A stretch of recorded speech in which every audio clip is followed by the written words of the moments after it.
உன்னை மாதிரி காலை உணவு உப்புமா கிண்டி போட மாட்டேன் ராஜா. பள்ளிக்கூடத்து வாசல்ல கடை வச்சிருப்பேன். முல்லை, குறிஞ்சி, முல்லை, மருதம், நெய்தல் அங்காடின்னு நான் அங்காடி வச்சிருப்பேன். அரசு அங்காடி. நோ சுகி சுமோட்டோ நானே வச்சிருப்பேன். நோ ஊபர் ஓலோ நானே உலான்னு நானே போக்குவரத்து நடத்துவேன். எல்லாம் என்கிட்ட இருக்கும். பால் குடிச்சிட்டு தான் என் பிள்ளை போகணும். முட்டை வைப்பேன். ஏன் நாட்டுக்கோழி பண்ணை வச்சிருப்பேன். நான் 5000 ஏக்கர் 2000 ஏக்கர் 3000 ஏக்கர் பண்ணை இருக்கும்.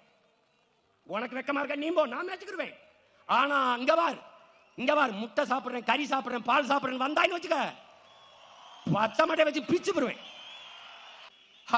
அது என்ன படிக்கிறவன் செய்யற வேலையா? அப்ப படிக்கிறவன் சாப்பிடக்கூடாதுல, பச்சிக்க கூடாதுல்ல.